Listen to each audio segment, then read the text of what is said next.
2, Youth, Bridging the Divide on Climate Policy. Whoop, whoop. My name's Angie Winter, and I'm co-leader of the Flathead Valley chapter in Montana, and I also have the honor of co-leading the National Grasstops Engagement Action Team. So much fun. I've had a chance to talk to a few of you already about that. So I've been a volunteer since 2020, and I have to say I'm incredibly grateful to the planning team for putting together this panel to talk about youth and bipartisanship. And because I think what better way to end the day than to hear from the folks that are going to inherit all of the hard work that we've done. So wink, wink. Thank you. Appreciate that. So in a moment, we are going to have the panel introduce themselves. We do have a set of prepared questions, but we're certainly going to save a few minutes at the end, probably 10 to 15, if all goes according to plan, for audience questions. So are we ready, panel? Okay, so please start off by describing yourself, and we're going to start with Cash here. Tell us a little bit about yourself, Cash, how you got involved in the work you do and why it's important to you. Yeah, of course. Can everyone hear me?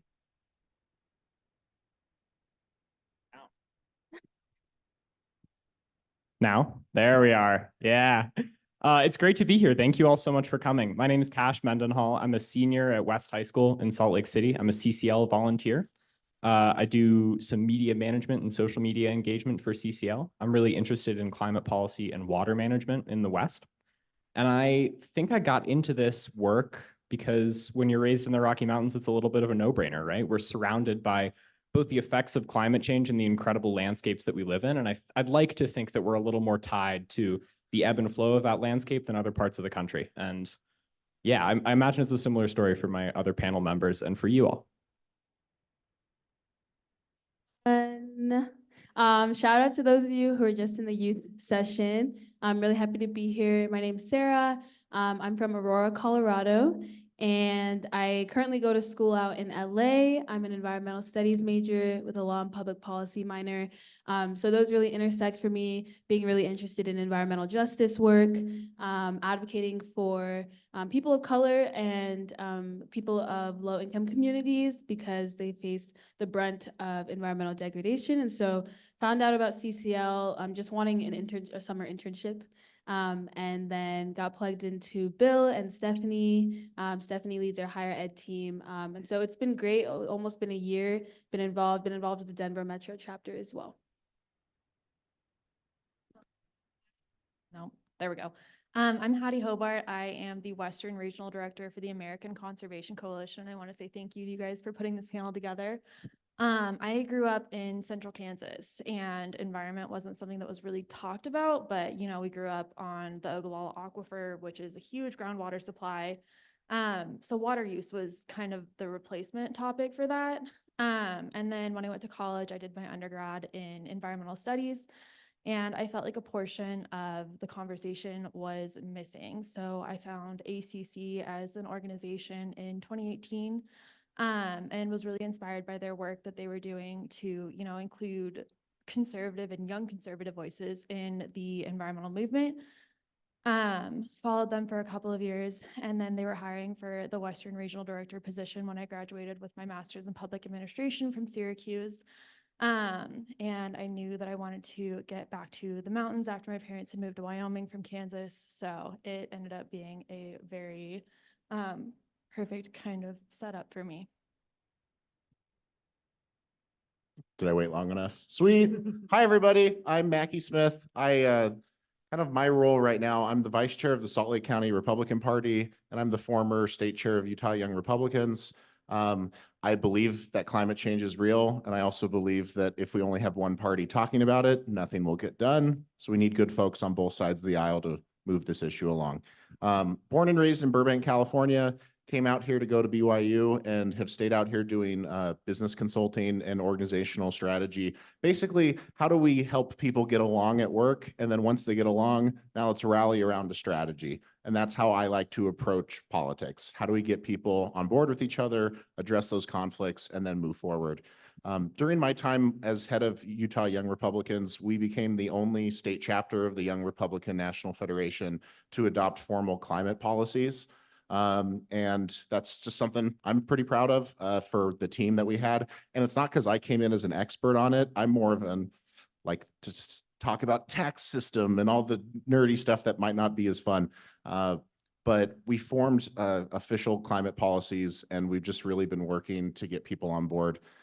For my personal life, I have asthma, and it's kind of funny that growing up in LA with the smog, it's now easier to breathe when I go home to visit than it is when I'm here and the inversions happening. So it's just a little bit of irony.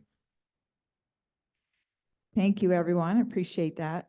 So a couple of you have already touched a little bit on solutions and being very solutions focused. So I'd like to hear a little more specifics about what you think are some of the solutions that you would personally support to solve our current challenges.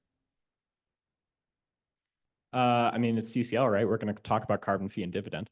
I know you've all heard a lot about it this weekend, and I anticipate from much smarter people than me, but I wanted to highlight in particular the international angle that I really appreciate about the approach behind carbon fee and dividend. Because the reality right now that I worry that a lot of climate change groups and political thinkers ignore is that we're in an incredibly fractured international moment, right? And that's visible on every news screen you look at. And the market-based approach that carbon fee and dividend uses to incentivize other countries to adapt to what will hopefully become formal federal policy is really important to me because while there are eerie similarities in the resource management and climate change policies of other nations, the US needs to be a leader on this. And by adapting a carbon fee and dividend policy, I believe that we can be a leader without relying solely on the acquiescence of our allies, and can form a truly international approach to tackling this.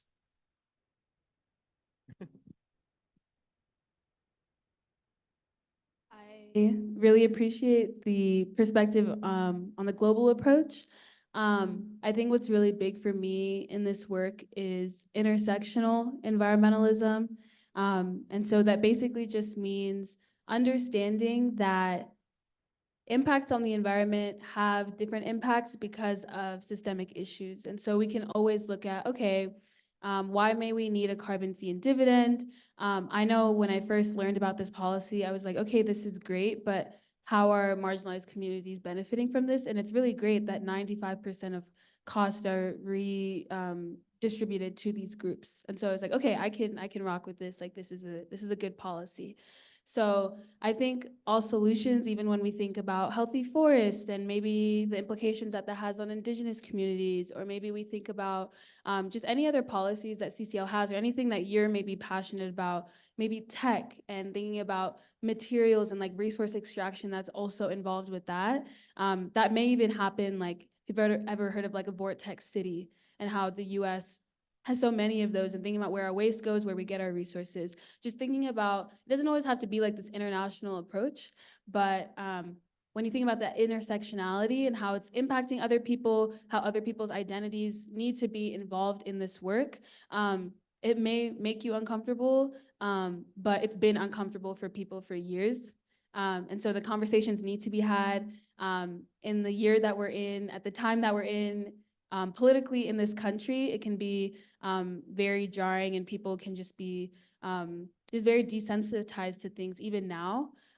Even when we think about just like critical race theory and how things are being integrated in the way that they weren't initially meant to be, or even just like thinking about ways that information are implemented into books, and thinking about how climate needs to be integrated into science curriculum, and how all of these can come together. I think it's really important when you're considering solutions, that this isn't just me coming from like this radical liberal idea. It's just thinking about, okay, there are people on both sides and of all identities that are on both sides of the spectrum, and how do we, again, come together and find solutions that are bipartisan, that help everyone ultimately at the end of the day. Oh, there we go. I think to build on kind of that bipartisan idea, the other thing that I really like to focus on in my work is those kind of hyper-local solutions and how we can get people actually involved on a local level.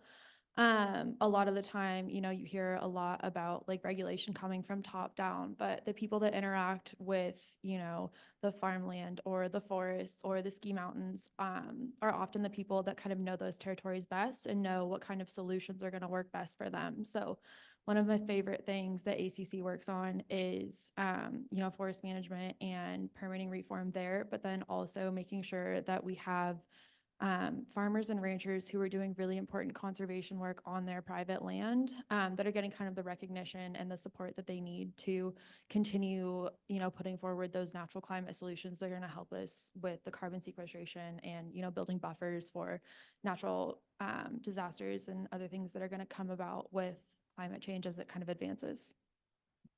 For two specific solutions that I like, and one that Cash already touched on, is carbon dividends, which it's funny because 15 years ago, the concept of carbon pricing was such a politically divisive debate, and Obama was really trying to get it across the finish line, and it didn't quite happen. But now you have a lot of moderate Republicans who are on board with carbon pricing.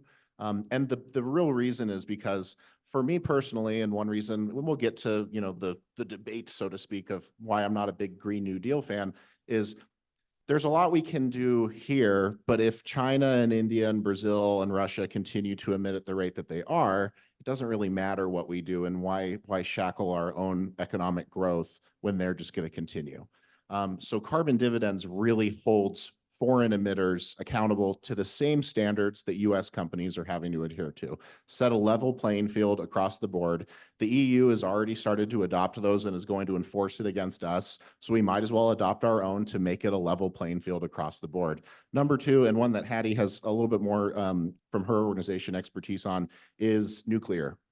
For young people, we didn't grow up in the shadow of the Cold War and the fear of a nuclear holocaust. I mean, the HBO show Chernobyl came out a few years ago, and that gave me like a week of questioning, and then I went, oh, we're gonna be fine. So we've been given a really good gift to put a little bit of a local Utah culture spin. I'm a religious guy. A lot of people who aren't here right now are at another conference that's going on this weekend that some of you know about. If you want to know more, I can send two white dudes with button-down shirts and ties to your house, but not a sales pitch. I'm okay. But I don't think like a divine creator gave us the ability to break apart atomic materials so we could blow each other up. I think he gave it to us so we could have solutions to better take care of this wonderful gift that is the world. So for me, it's nuclear, carbon, which uses more market-based solutions to approach it rather than heavy stick and regulations. Thanks for that. Great. Love it. So I can easily envision the four of you going out to dinner together tonight because I could already see a lot of common ground. But occasionally we do have disagreements, right? And some of it comes down to every solution has its downsides. There are trade-offs. So what have you found effective when you're trying to work across the aisle, so to speak, in navigating those difficult conversations? What tips would you have to offer the rest of us? Yeah, I think we've reached a weird moment in American labor politics. I promise I'll tie this back. But what used to be a fairly partisan issue of good wage manual labor jobs has suddenly become bipartisan. And I think that's likely a disadvantage for my own party in the long run, but it provides us an opportunity to have dialogue about how climate change impacts working people on a bipartisan level that we haven't had before.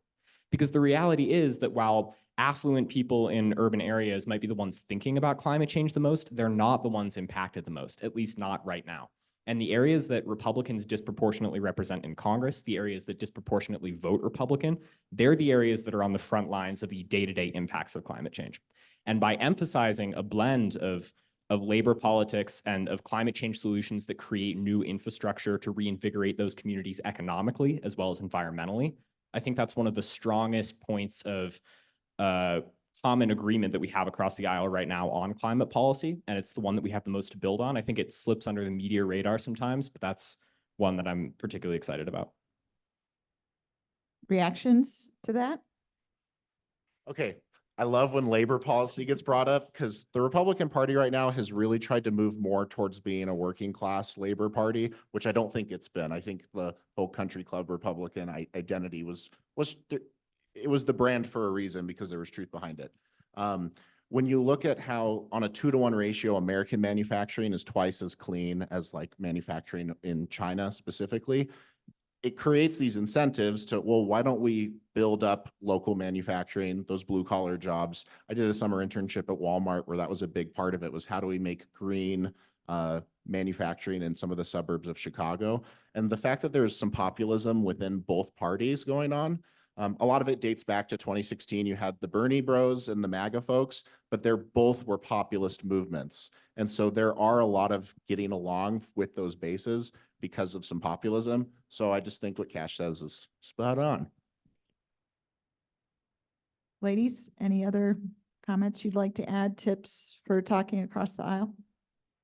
I think active listening is so important. I know we're really in tune, of course, like if you think about social media, if you think about like Instagram Reels or a TikTok, like I think people can like lose their attention really fast. And so one quick thing, like if you just say one thing that people disagree with, it's like, oh, next, like no consideration. And so I remember like my dad, like growing up every day, like used to watch CNN, and I'd just be really bored. And I think growing up, like learning how to just like sit and like wait and like listen is really important. And I think it takes like, I don't know, like a level of maturity to try and like also change your mind in a way that's like more open-minded. And I think I can speak for myself even, like thinking about, for example, if, you know, someone were to say like, oh, it's like, it's not the corporation's fault. And then I can immediately go like, what are you talking about? And I can just like, blah, you know, and like, that's not productive, you know? So I think it takes a second to even just take a breather and be like, okay, you can hear this person out, or you can just like disregard what they're saying completely, and have this not go anywhere. So I think it just also just goes down to like the humane levels. And I know I was really fortunate to go to climate camp that Tamara Staten hosted in Vernonia, Oregon last October. And we really talked about how you can have these conversations in order to bridge the divide. And I think that's like relevant more than ever among young people who are so passionate, but passionate only about what they're passionate about. And so that's what I really appreciate, again, about CCL and like having these conversations across the divide. So I think for me, sometimes understanding what triggers the other side can be a very helpful thing to know, like even phrases or words, or it can be a lot of different things can trigger. And so unless you actually sit down and talk with the other side, you don't know what those triggers are. So can any of you offer, for the benefit of the other side, the things that, oh, they're just going to get your goat and that's it, conversation over? Yeah, can you educate us? Because I'm bound to trigger liberals at some point. So what were you gonna say, Hattie? Tis our lot in life.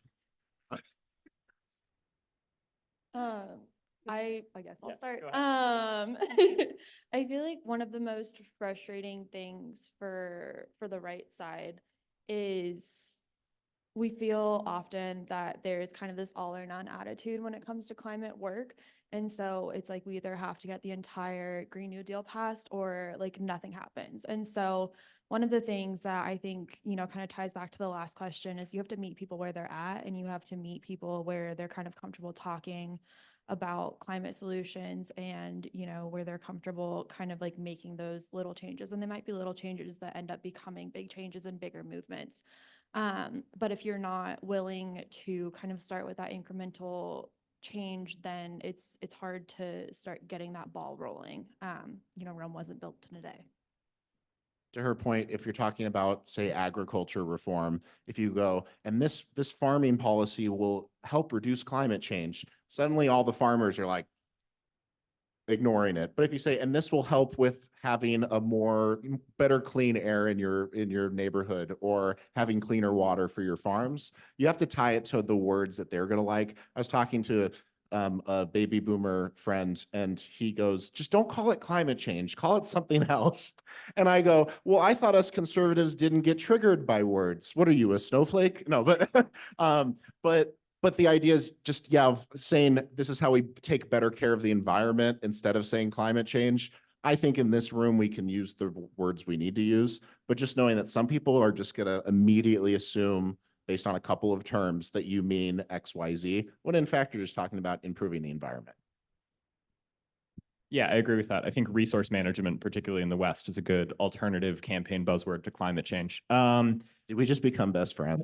So For me personally, I think it used to be, you know, the classic Republican campaign buzzword, you read my lips, taxes, right?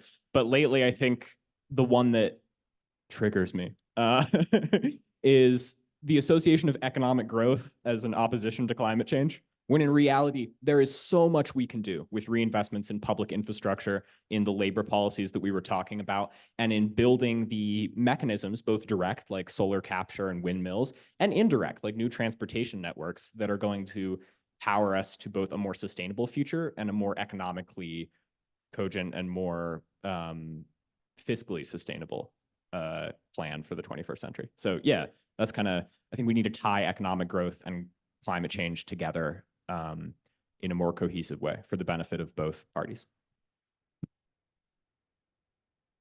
That'll be a quick one. I think in relation to that, I think one is like let the market dictate it or let the market run its course. I'm like, but what did the market do for, you know, certain people, and what did the market do for, you know, people who can't take care of their kids because they're working late at night, all these different situations, you know? So I think like you said, like economically, I think when we're thinking about clean energy, like reinvesting in these ways, again, I mentioned like with carbon fee and dividend, considering what people need more resources or more allocation, because, you know, capitalism isn't uplifting for everyone. And I understand, like, it's great, like everyone can have this dream and everyone can contribute. I understand the benefits to that.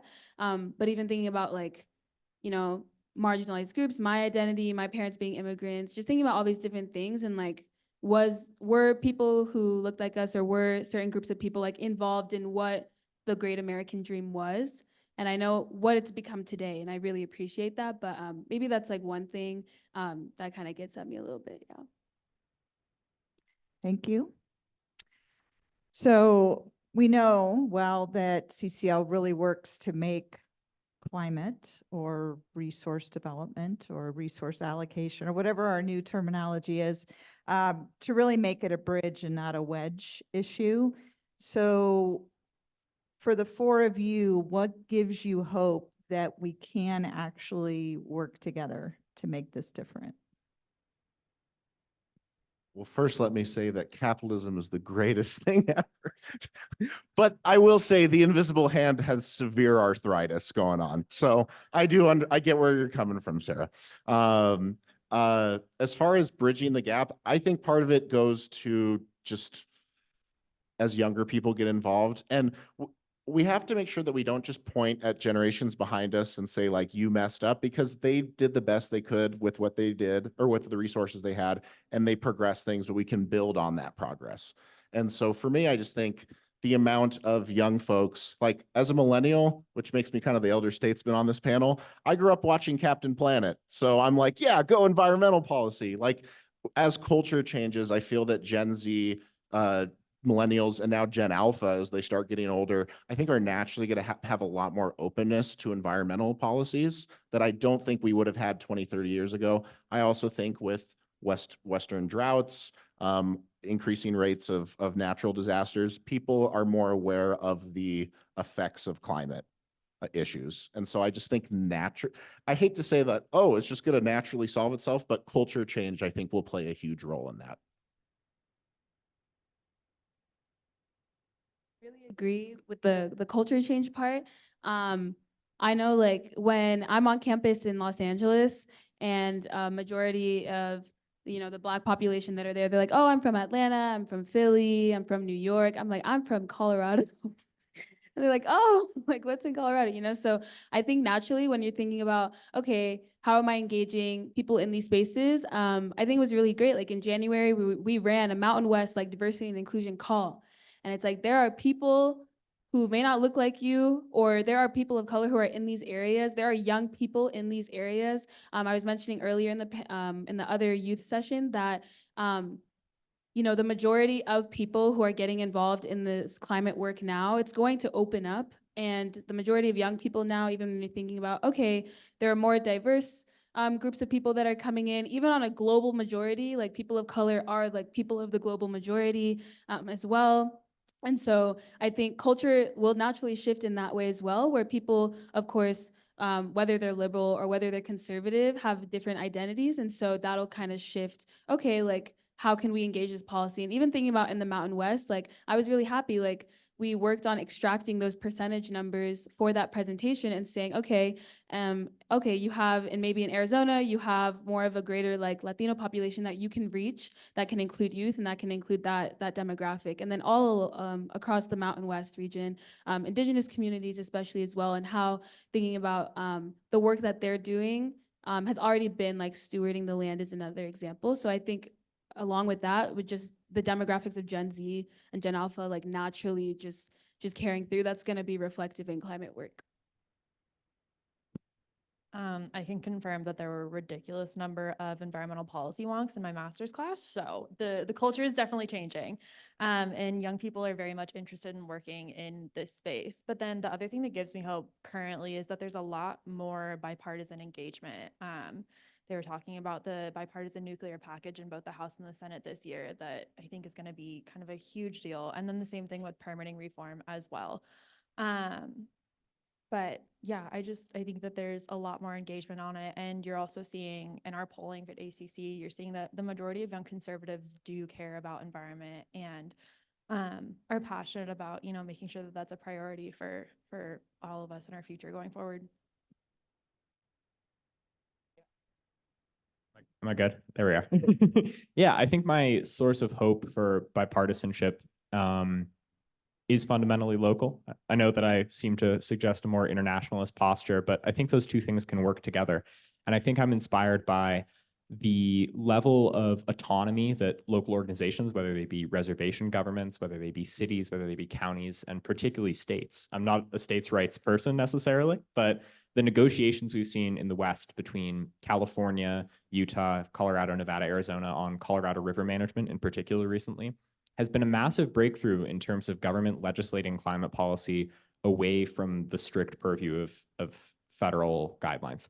And federal guidelines are extremely important, don't get me wrong, but I think we're seeing greater momentum build at every level of government, at every level of civic engagement towards getting this done. And that will inherently engender a lot more bipartisanship because we're working with our neighbors. We're not necessarily working with people who we have to consider the campaign optics of appearing on NBC with, right?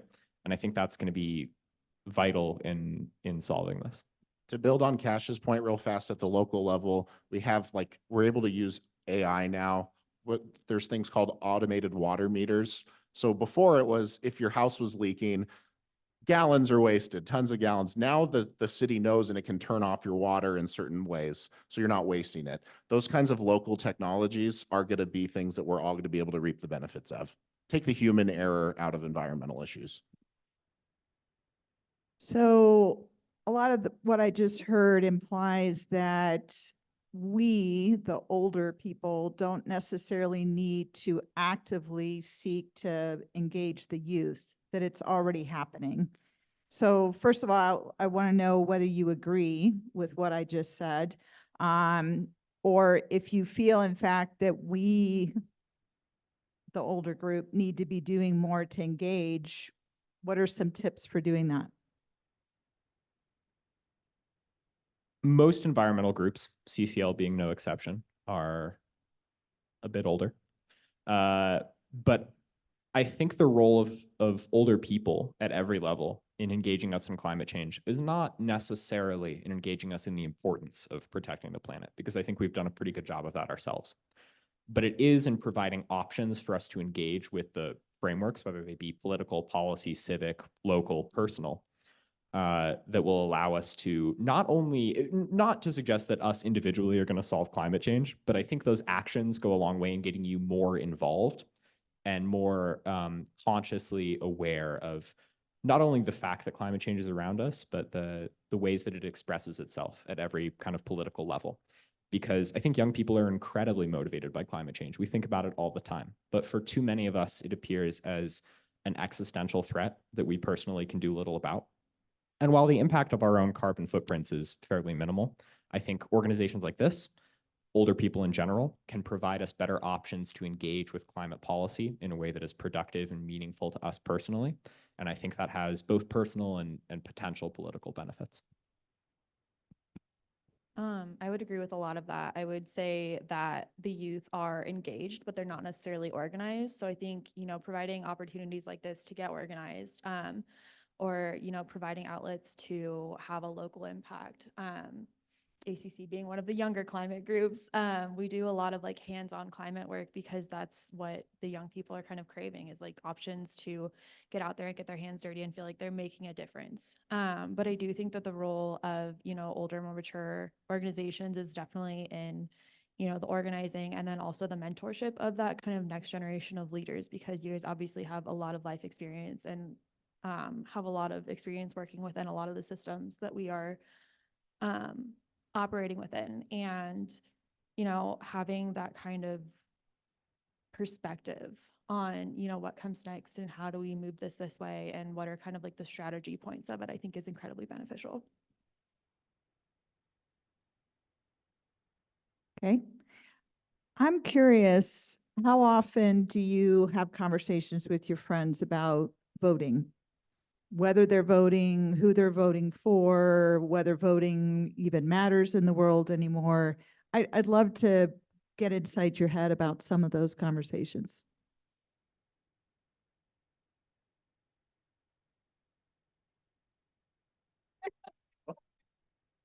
I feel like it doesn't really come up.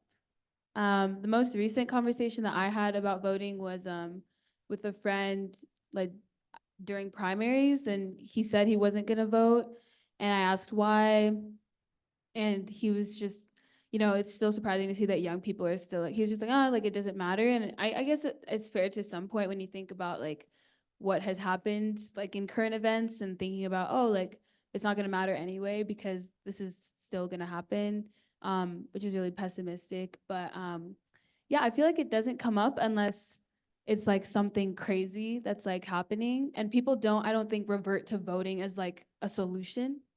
They maybe just think like, oh, I'm going to go protest, or I'm going to engage with this climate advocacy group, or I'm going to like try and get the fossil fuel divestment information of my university. It's like, I don't know if voting has, been like the first resort anymore, or if it even, maybe it's like the last resort, which is crazy.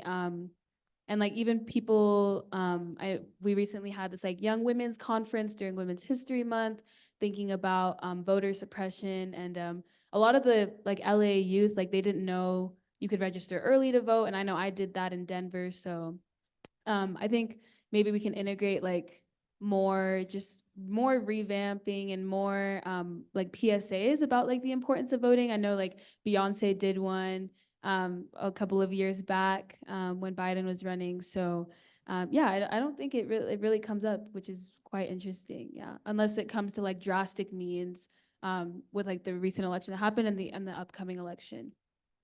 I'm someone where I'm on Instagram way too much. And so when I read the comments, a lot of the times it's a lot of pessimism. A lot of people on both sides feel disenfranchised. How would I word it? I feel, and I think there's data to support this, that both political parties are at an all-time low in terms of popularity. People are wishing that we had more options. And so a lot of people, at least friends from LA who were excited about Biden coming in, are like, they don't like some of the things that are happening. So they go, well, I don't really see a difference between either of the main candidates, so I'm just not all that enthused. And so I've seen a lot of people go, doesn't matter whether it's Republicans or Democrats, the extreme corporations are just going to own every politician in their pocket. So what difference does it make? And that, I think, relates to the populism on both sides of the aisle. I'm not sure I'm totally qualified to speak on this because my friends very recently gained the capability to vote. But Yeah. but I think in general, I agree with you in the sense that our generation is a bit detached from the importance of voting as a political issue. And we view it as a right, which it should be, but also as a very optional responsibility and as a very incremental method of making change. And I'm sympathetic to that in a lot of ways. We've witnessed some very, very similar presidents come and go in our lifetime on broader systemic issues. And I get feeling disenfranchised, but I think we need to do a better job of asserting that voting is simultaneously essential and maybe not enough. Because to vote is incredibly important, both in asserting your autonomy and space in our system and in getting people elected who you hopefully at least have some connection with. But the reality is that a lot of the time it's just about running the margins, right? And voting for someone who you may not be in love with to prevent something else from happening. That's a terrible feeling, but it's also a way of engaging people in forms of climate activism, and in forms of political activism that are more meaningful to them, no matter what that may be. Okay, great. So we're going to do one more question and then we're going to turn it over to the audience and then prepare to really be grilled. So if you were able to give CCL one piece of advice, something that they should really, really focus on between now and the end of the year, what would your advice be?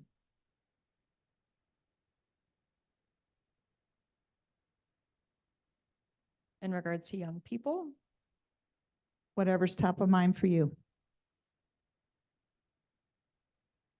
anyone else? Okay.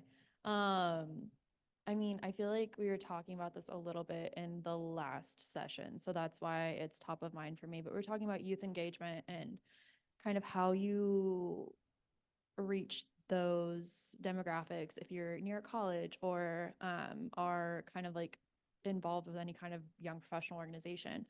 And like I said, I think that, you know, creating some space for mentorship would be really, really key. But then if you are, you know, one of those chapter leaders that is close to a college, make sure that you're on that campus and talking to kids and making sure that you know what's important to them and what's kind of top of mind for them as well. Because if you know that, then you're going to be able to have more candid conversations about what CCL is engaging on in regards to that topic and how maybe, you know, some of the more national action might work down to more local action, or, you know, focus on creating some more local opportunities to, again, get your hands dirty.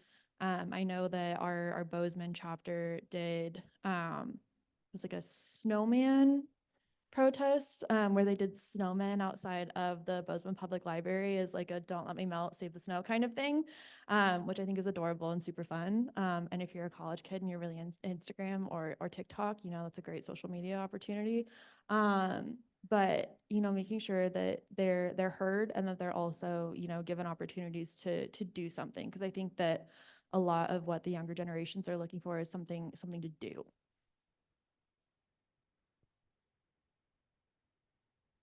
I'd just say one thing I've faced for young Republican getting us engaged, a lot of us are either new townhome owners, because that's the best we could afford, or young professionals. I think having those local gatherings where it's also the incentive is a networking component, because a lot of times when we would try to get people out, I feel there's intrinsic value in being informed, but when someone has a newborn, they're like, I don't have time to go to that event.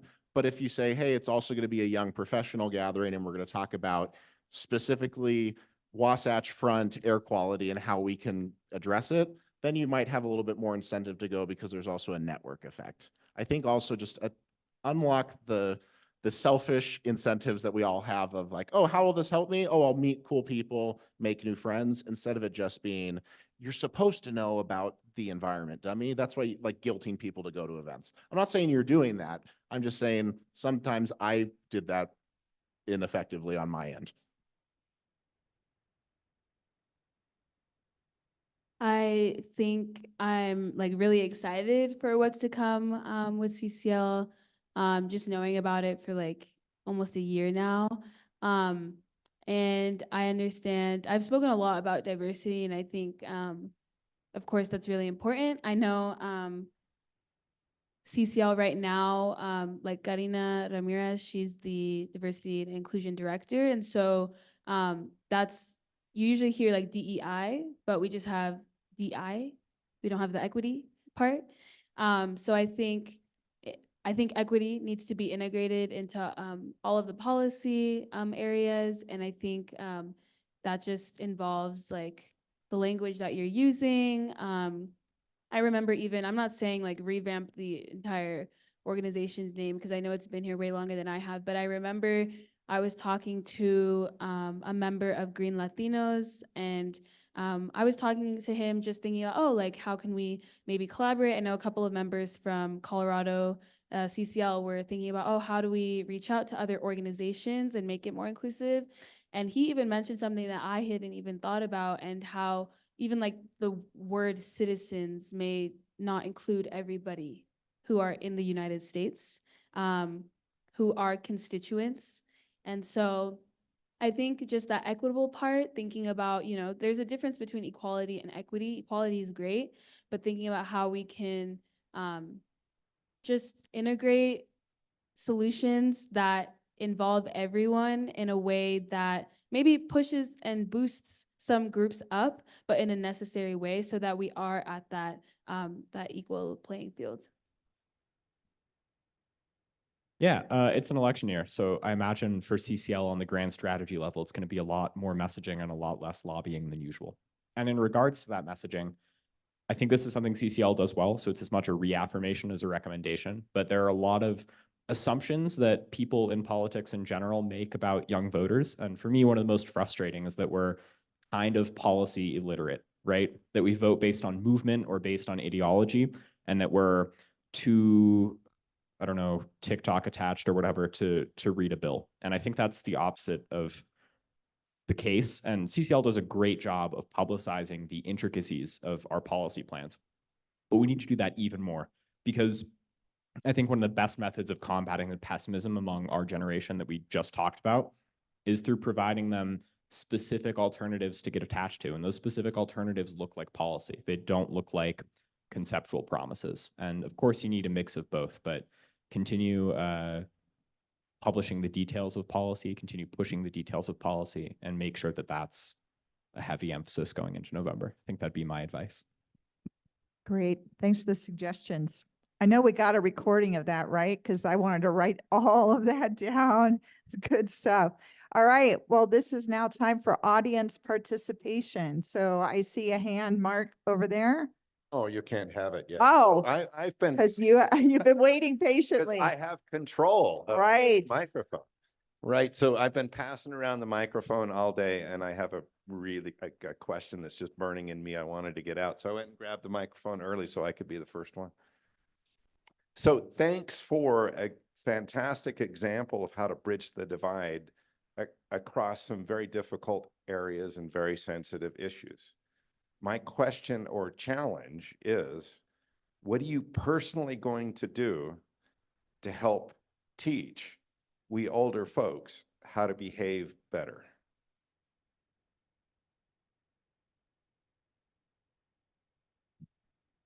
The reason why I switched from being head of Young Republicans to being within a county party was because the average age of leadership on county party level for at least the Republican side is upper Gen X to baby boomer.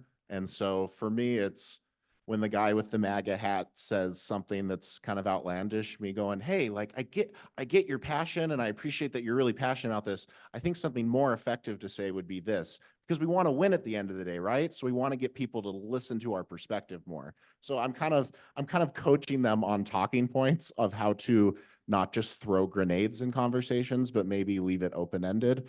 But I don't know, you can give me feedback if I'm not doing enough, but that's why I got involved at the county party level, because then I can talk to some of those grassroots people that make my job as a young Republican a lot harder.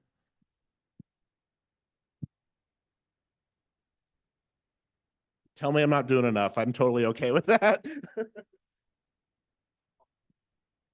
Not at all. I think my recommendation is maybe a bit vague or not a recommendation. What I'm going to do is maybe a bit vague, but I think as Gen Z and millennials, you're included here. Because of climate change, we were raised thinking about the implications of government action on the scale of decades, right? Not that other generations don't do this, but as a natural course of human life, I think young people are maybe slightly more incentivized to accelerate the pace of change because we are envisioning what it will look like when we're well into adulthood. And that world is vastly different from the assumptions about adulthood that people who are already in it make, right? And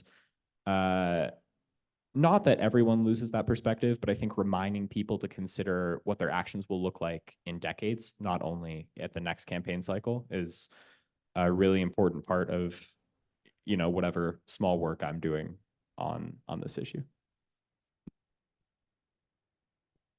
I think to build off of that a little bit, my frustration and focus for a lot of my policy advocacy has been, how do we make this more proactive instead of reactive, which I think is kind of what you were getting at. So I think probably encouraging that line of thinking rather than, you know, like, oh, the world's on fire. What do we do now? How do we put it out? Like, how do we not let it start in the first place?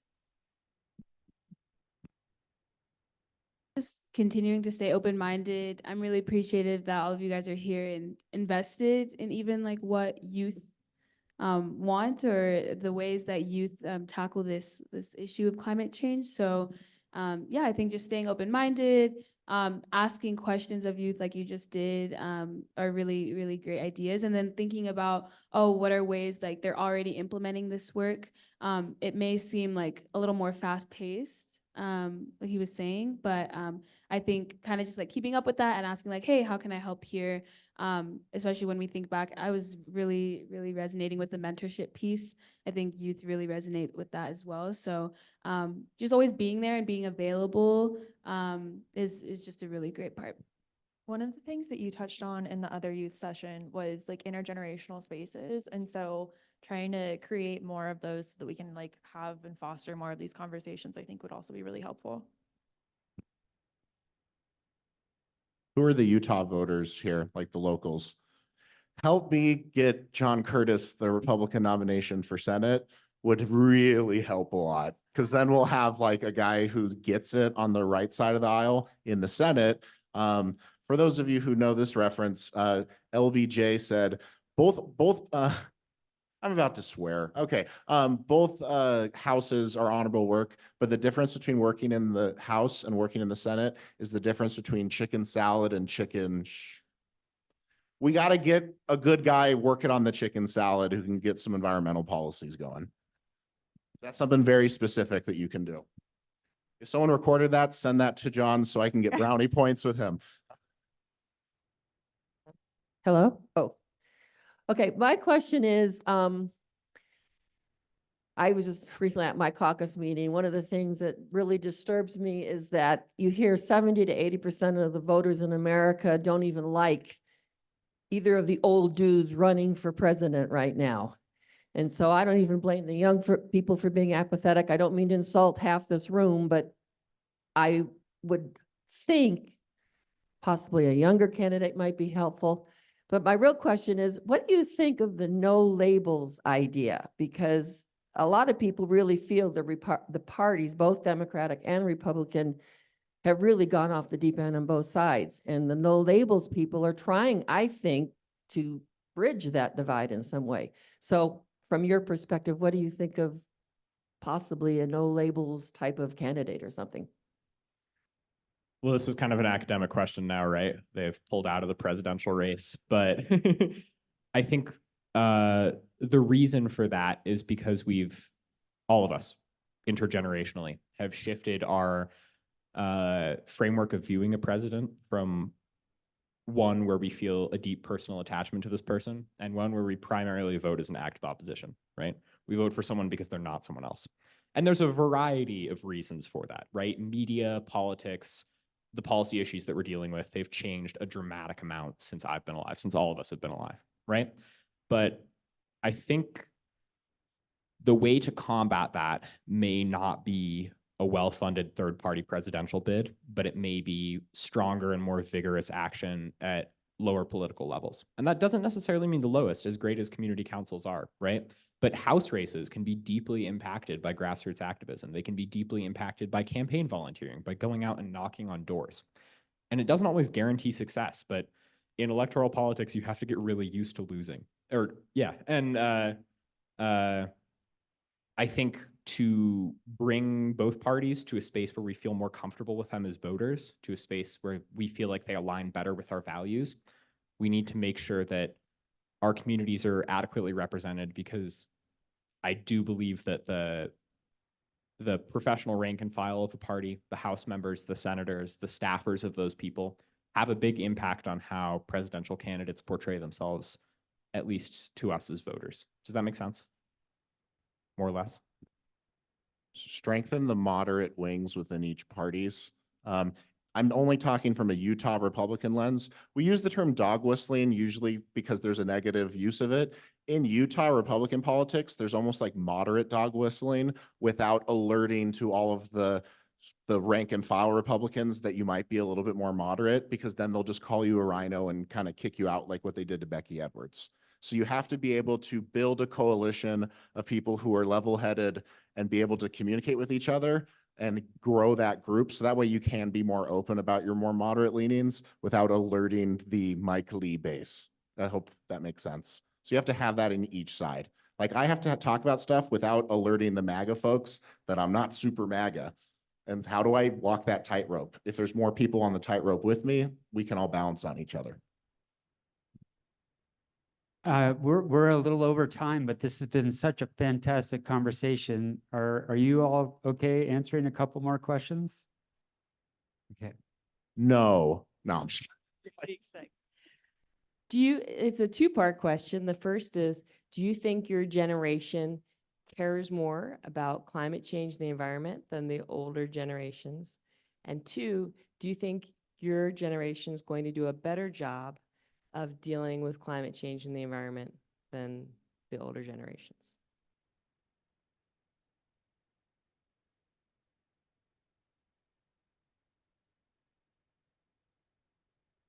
They're thinking.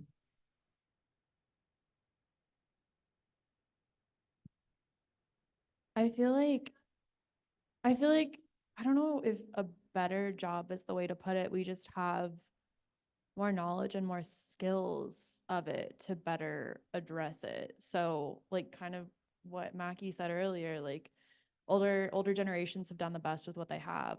And then, the priorities are a little bit different too. So for older generations, like the economy and taxes were priorities, and, building families and building communities. But for us, so many of those priorities are also impacted by climate change. And so one of the things that, really impacted the way that I go about my activism is in college, I had this moment where we were talking about environmental law, and I was like, oh, but this also, attaches to healthcare and parks and, waste management and natural resources and all of these things. I call it my spiderweb moment.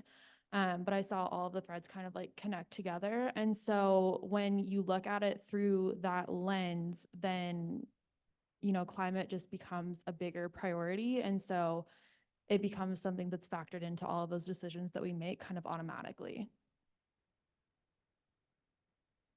I love that very much. I remember one of like pivotal moments for me thinking about climate change and like the work, or even just like environmental threats in general, was like Flint, Michigan water. And that was like a moment for me, like, wow, this isn't just like, I don't think I ever thought about like global warming. Maybe just at the beginning was just ice caps melting. But after that, it was just like, this is not just global warming, like this is in every type of issue. And even just thinking about like what you said, I guess generational differences. I remember learning like the complexities of nuclear energy for the first time, and I was like, yeah, like this is a no-brainer. Why aren't we using this? So I think just thinking about like the advancements with tech, thinking about what is important to younger people now. I don't think it'll necessarily be better. I think it'll just be appropriate for what we have now and for what is to come in the future. I would say cut yourself some slack, because why do we not talk about DDT and leaded gasoline and burning of the ozone?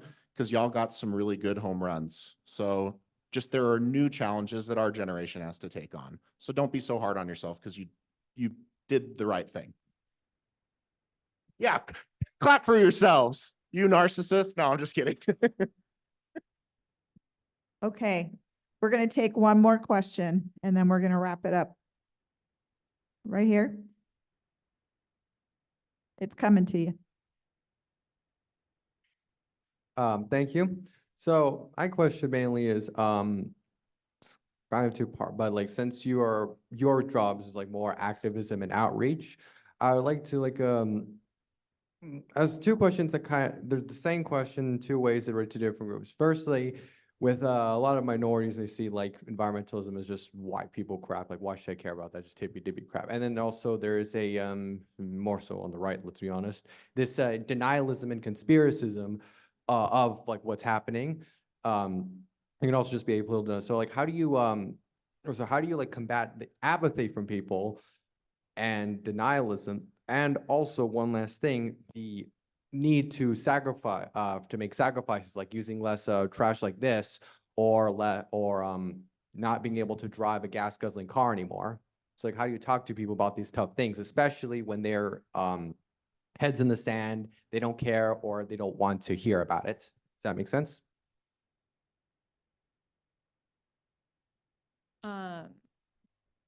To get at your apathy point, because I think that's the one that I can address best. I feel like ACC does this really well, and that we focus on really positive messaging when we're talking about the climate. You know, kind of what we were talking about earlier. The climate and the economy don't have to be decoupled for both to do well. We think that there's a future where, you know, we have an all of the above energy approach, and, you know, the economy is thriving and so is the planet, right? Our tagline is better for people, better for the planet. But that positive messaging is something that I don't think we see very often, and part of the whole apathy portion of the lack of climate action is because we grew up surrounded by this huge climate doomerism kind of culture. And so when you're confronted with, you know, the climate crisis over and over and over again, then everything's an emergency, and you're like, what do I prioritize first? So giving people something to look forward to, I think is a big portion of that.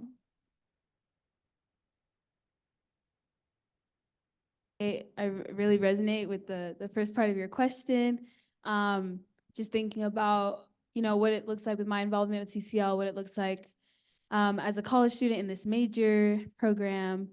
I think what's really great now is I initially didn't think that like people who looked like me were like involved in this work. I didn't think that for a long time, besides like me and the other like Black girl in my classes.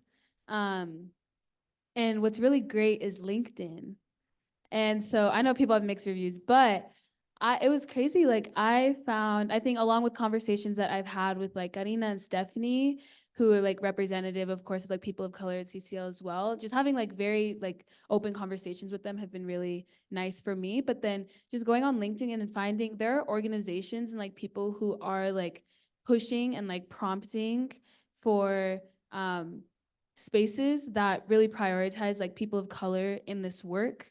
And I mentioned a ton of them in the youth session, but there's something called the Sadie Collective, which really looks into economic work and how to involve people in this work. And then there's also an organization called Black Girl Environmentalists. And you may think like, okay, like these are, you know, like self-segregating, I guess, organizations. But when you think about like belonging, and I guess going back to like the equity part, even just thinking about what DEI is, like, I think these spaces are really important. And like, of course, for people to feel like welcoming initially, and then they can go out into other spaces. And I still think like diversity doesn't just mean like, okay, there's one Black person involved in the org and that's diverse, of course. And I think I also aren't always for like, okay, let's all just like gather in this one space, everyone that looks like me. I think it's really important to have a variety of perspectives and lived experiences.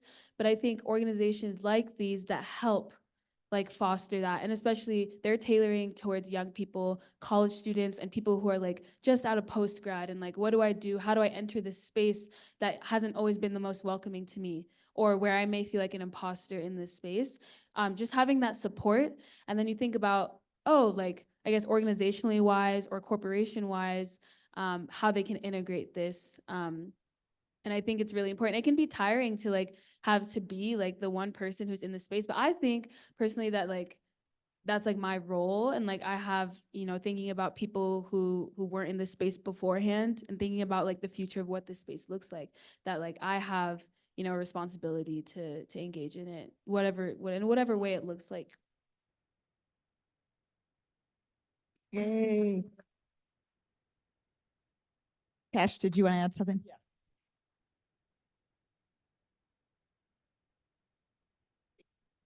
Okay, there we are. I think we were raised, you and I look about the same age, in an environment that the seeds were laid for decades before we were born, where we were brought up to feel in some way personally complicit in climate change. And we are, right? We all are to a degree. And I commend every single vegan electric car driver, public transit commuter in the room. We should all aspire to be those things because they're vitally important. But we were also taught by, let's be honest, a lot of corporate messaging to believe that our carbon footprint was burning the planet down. And the reality is that the vast majority of emissions will never have anything to do with the personal choices of the people in this room. They'll have to do with the political choices. And when we provide people our age avenues, whether they be simple things like voting or complex things like dedicating your career to this work, like these people have done, that's where we get the space for people to feel both personally fulfilled, get out of their own doomerism, and have a much greater impact than feeling responsible for using a straw will ever bring to our ability to solve this. Does that make sense? All right.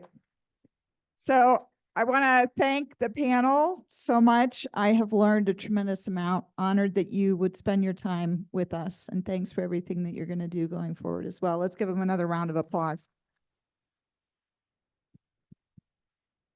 Good job, Angie Winter. Panelists, we're going to take a photo of your group just right here on the side. Thank you so much. Thank you so much. Wow, that was really